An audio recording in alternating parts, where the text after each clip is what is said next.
E aqui no Jornal Brasil Atual, nosso tema agora são os primeiros debates da COP27. E para isso nós vamos conversar agora com o professor Wagner Ribeiro, professor do Departamento de Geografia da Universidade de São Paulo e do Programa de Pós-Graduação em Ciência Ambiental. Muito bom dia, professor Wagner. Bem-vindo aqui ao Jornal Brasil Atual mais uma vez. Bom dia, Rafael. Bom dia quem nos acompanha.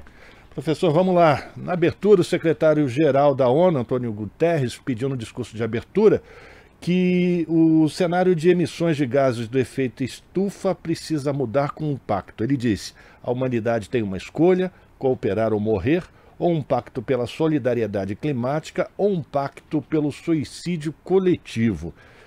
Wagner, a necessidade dessa ação é urgente. Todos os representantes reunidos lá na abertura da COP27 concordam. Mais de 100 chefes de Estado ou representantes dos seus governos concordam com essas afirmações. Mas parece que o problema é quem vai pagar a conta para atingir esse objetivo, né? Exatamente, Rafael. Você está trazendo a questão central que está em discussão nessa COP, que é justamente o financiamento, né? Os famosos 100 bilhões de dólares que foram prometidos até 2050 e que até agora pouco, quase nada desse montante foi direcionado especialmente para dois tipos de ação, né? Primeiro, ajudar as ações que nós chamamos de mitigação, ou seja, ações que possam reduzir as emissões de gás de efeito estufa, e aí você tem fundamentalmente a busca e a batalha por novos padrões energéticos mais sustentáveis, meio que dependam menos do carvão e petróleo. E o segundo, não menos importante, eu diria até que mais importante nesse momento, é justamente sacramentar a ajuda que é falada já há mais de 30 anos para que os países que serão os mais afetados, que têm menos renda, possam promover ações de adaptação às mudanças climáticas. O que nós estamos falando com isso, Rafael? Na verdade, é preciso organizar os países, né, para que a gente possa ter aí, por exemplo, programas de assistência a desastres, né, prevenção de desastres, como cheias, né, como alagamentos, secas também severas, que são anunciadas já, e já estão ocorrendo, na verdade, já não é mais um anúncio, né? Furacões que estão ganhando mais intensidade, enfim, nós temos já uma série de evidências de que os efeitos das mudanças climáticas estão presentes, e essas evidências elas indicam a necessidade de ter um plano, então, de preparação para receber os impactos dessas catástrofes climáticas. E para isso é preciso recursos. Não há outra forma, né? Você, para organizar pessoas, né? Eventualmente deslocar pessoas de áreas de risco, enfim, são questões densas, polêmicas, né? Que envolvem a dimensão social, a dimensão ambiental, e isso não se faz sem recurso, né? Em especial, Rafael, porque nós sabemos que já de longa data que os países mais afetados serão os países da faixa tropical, que não por determinismo geográfico, mas são os países que na maior parte têm a renda mais baixa. Então você tem aí uma situação muito difícil, quer dizer, países com menos recursos sendo os mais afetados. A forma de você atenuar essa situação é justamente fazer aquilo que está anunciado lá desde 92, né, na Convenção Quadro de Mudança Climática, que é justamente fazer com que os países que tenham mais responsabilidade pelas emissões possam também agora subsidiar os impactos que eles causaram pelas emissões emitidas no passado, né? Esse é um grande debate da COP, que é justamente quem vai pagar essa conta, né? Quando esses 100 bilhões aí vai chegar. Ontem, nos primeiros dias aí, o Macron anunciou que vai incrementar o apoio, a Alemanha também falou, o Reino Unido, né? Mas até agora, na hora de assinar o cheque, como a gente costuma dizer, né, o recurso não chegou. Então, estamos ainda na fase de anúncios, né? E são anúncios que, como aí o Antônio Guterres foi muito preciso, né? Nós não podemos mais esperar, é preciso promover ações já para que a gente consiga preparar o mundo para enfrentar essas catástrofes climáticas que estão anunciadas. Pois é, professor. Um relatório que foi encomendado pela presidência da COP27, foi divulgado ontem, aponta que os países em desenvolvimento e emergentes precisarão de mais de 2 trilhões de dólares por ano para financiar o combate à mudança climática. Esses efeitos já estão muito visíveis, né, professor? Para quem mora aqui em São Paulo, eu não lembro de ter enfrentado uma friaca como a gente está enfrentando no mês de novembro, por exemplo. Uma dúvida, Rafael, veja, esse relatório que você está trazendo, ele é ainda mais dramático, né, porque ele está indo naquilo que é preciso. Eu estava dando 100 bilhões, desculpe, como aquilo que já foi acordado, né? Então, se nós formos pautar o que é preciso, o número é exatamente esse que você está apresentando, o que mostra que nós estamos muito longe, né, de enfrentar claramente, né, com coragem, esse enorme desafio das mudanças climáticas, né? E você montou muito bem, né? O que nós estamos assistindo com as mudanças climáticas é justamente o acirramento dos chamados eventos extremos, né? Então, quando você tem um período de chuva, há uma mudança no padrão do comportamento da chuva, em vez de você ter aquela chuva, por exemplo, a São Paulo da Garoa, trazendo o exemplo que você trouxe da nossa cidade, né? Não existe mais a São Paulo da Garoa, né? Você tem, na verdade, chuvas muito intensas, períodos de menos chuva, e o que é curioso, né, os colegas que acompanham, fazem medições, etc., constatam que o volume de chuva é exatamente próximo do que ocorria nas médias, né? Nós estamos assistindo, na verdade, uma mudança do comportamento da intensidade da chuva. Ela vem mais intensa, mais localizada. Evidente que isso traz consequências, né, como alagamentos, enchentes, escorregamento de vertente, muitas vezes levando à morte de pessoas, perdas materiais, e também, né, esse inverno não esperado, né, no mês de novembro. Pra você ter uma ideia, Rafael, é de 1999, né, o último inverno, entre aspas, né, porque o novembro já estamos no meio do caminho da primavera, mais próximo para o verão, então não é frequente, né, de fato, ter temperaturas baixas como nós estamos assistindo em São Paulo nessa época do ano. Há 23 anos atrás isso ocorreu. Isso mostra que se trata, assim, de um evento fora da curva, né, o que a gente chama de evento anômalo, e isso, a tendência é que esse tipo de situação seja mais frequente em diversas manifestações do clima, né? Aí teria que entrar um pouco no mérito por que essas coisas estão acontecendo, o que está fazendo com que essas massas mais intensas cheguem fora da época esperada, né?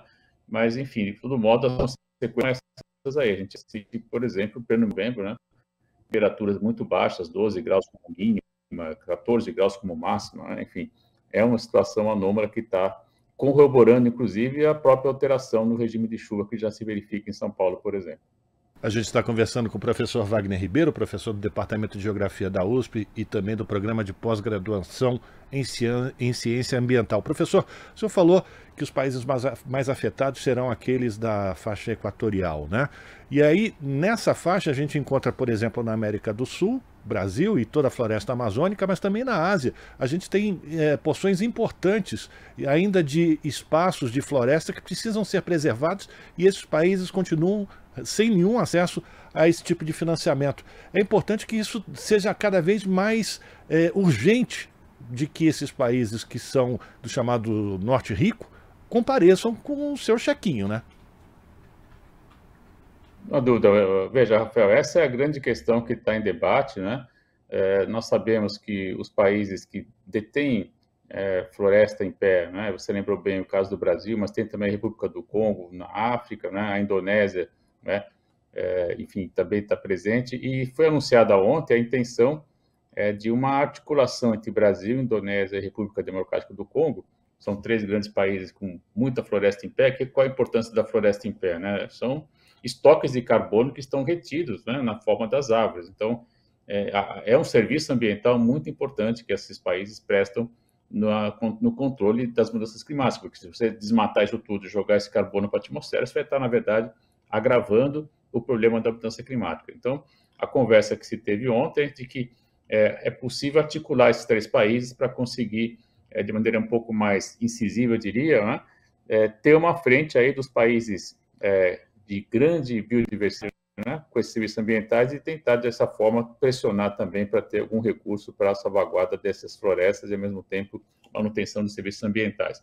Essa ideia de um eixo verde, né, de um bloco de países verdes, ela não é nova, ela já vem de algum tempo, né, e esperamos, quem sabe, com o governo Lula, a gente possa ter aí uma nova articulação, levando, inclusive, né, a um diálogo mais sul-sul, né, que a gente assistia muito na diplomacia da época do governo Lula, e que foi absolutamente abandonado, né, por esse indivíduo que está lá em Brasília até o final do ano. Então, de fato, esperançoso, né, que essa articulação venha a ganhar foco, né, que ela possa, de fato, se tornar mais um grupo aí de pressão dentro da COP. É muito interessante, Rafael, porque quando a gente vai analisar a COP, né, os 180 países que fazem parte, eles são muito articulados em grupos, né? Ontem tivemos também a fala muito contundente dos países que estão ameaçados de extinção, né, os pequenos países insulares, né? Para eles a situação é ainda mais dramática, eles estão ameaçados de perder seus territórios, por exemplo, né?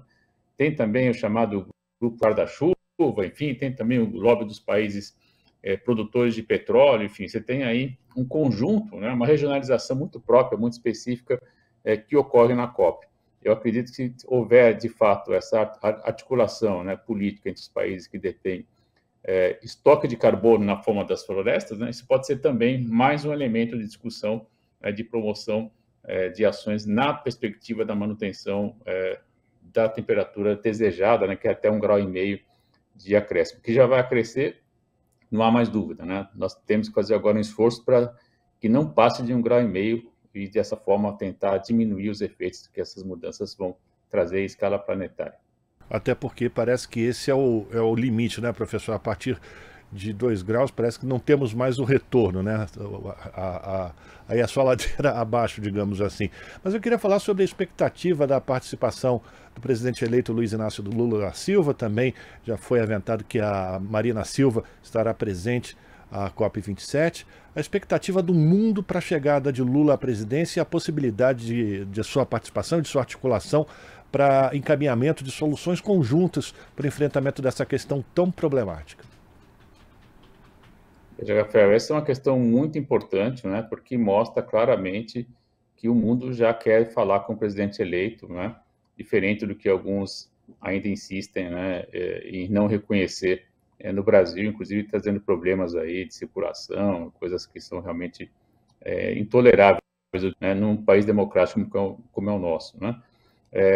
O convite veio, né, da presidência do Egito, claramente apostando, reconhecendo, né, a importância que o presidente Lula teve, porque quando a gente vai analisar ao longo da história, né, a gente acompanha essas questões há mais de 30 anos já, veja, o governo Lula, em 2009, na COP de Copenhague, teve uma mudança de atitude muito importante. O Brasil, naquele momento, Rafael, foi o primeiro país que apresentou cotas, né? Uma meta nacional voluntária de redução de efeito estufa, né?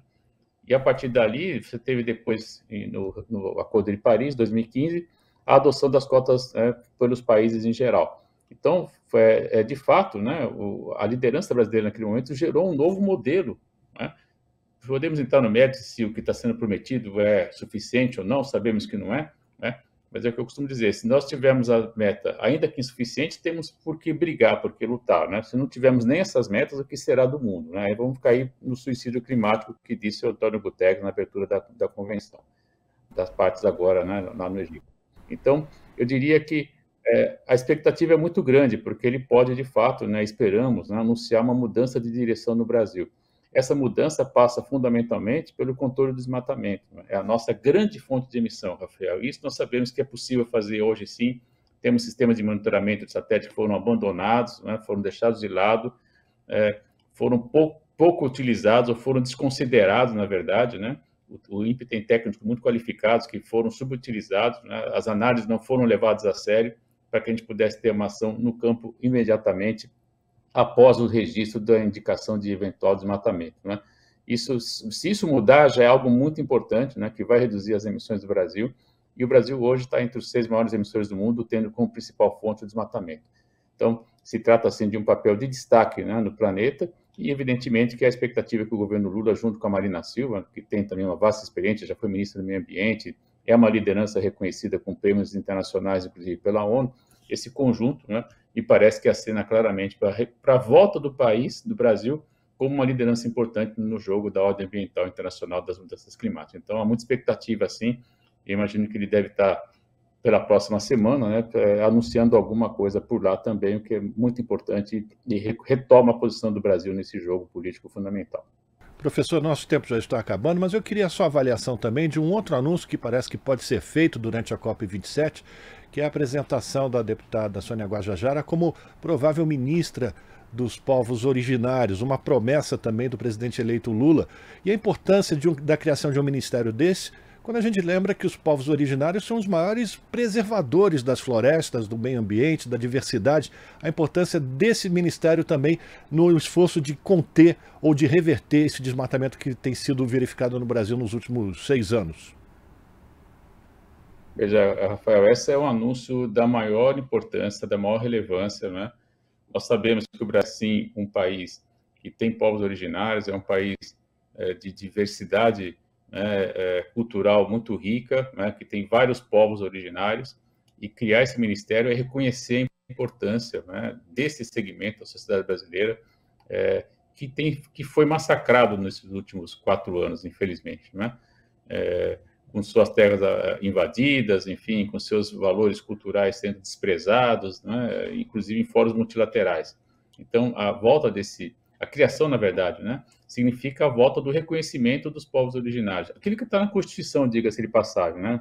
É uma obrigação, eu diria, né, cuidar dos direitos dos povos originários, porque está na Constituição brasileira.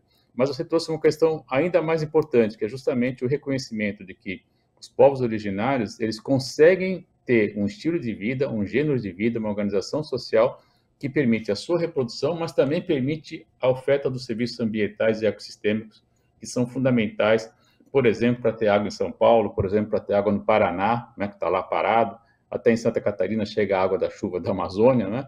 É preciso dizer isso, porque essas pessoas desimpedem essas estradas, né? Porque, de fato, os serviços ambientais que os povos originários trazem, eles são fundamentais, né? E os estudos mostram, como você bem apontou, que nas áreas dos povos indígenas, a conservação ambiental é ainda melhor nas próprias unidades de conservação, inclusive do governo federal. Então, salvaguardar esse interesse é muito importante e reconhecer por meio de um ministério é um primeiro passo que eu espero, né, nós consigamos chegar no padrão, por exemplo, que a Nova Zelândia, mesmo o Canadá, conseguiram dar já aos povos originários, reconhecendo seus direitos, reconhecendo um sistema de várias línguas, né, criando universidades específicas para esses povos, enfim. Temos muito que avançar, se nós tomarmos como exemplo, né, países que estão com políticas muito promissoras e já em execução, como é o caso desse que eu citei há pouco, e eu acredito que o Ministério pode ser um primeiro passo fundamental para chegarmos, quem sabe, a uma situação mais digna, né, de garantia dos direitos dos povos originários. Eu vejo com muito bons olhos, inclusive isso vai ter uma repercussão bastante positiva também na própria COP, não tenho dúvida disso. Agradecer a participação do professor Wagner Ribeiro, professor do Departamento de Geografia da Universidade de São Paulo e também responsável pelo programa de pós-graduação em Ciência Ambiental, falando aqui no Jornal Brasil Atual sobre as primeiras discussões da COP27 que está sendo realizada no Egito. Professor, muito obrigado pela sua participação, abraço para o senhor e até breve. Até a próxima, Rafael. Conversamos com o professor Wagner Ribeiro, agora são 7h47. Nós vamos fazer um rápido intervalo e voltamos na sequência. Estamos apresentando Jornal Brasil Atual. As notícias que os outros não dão.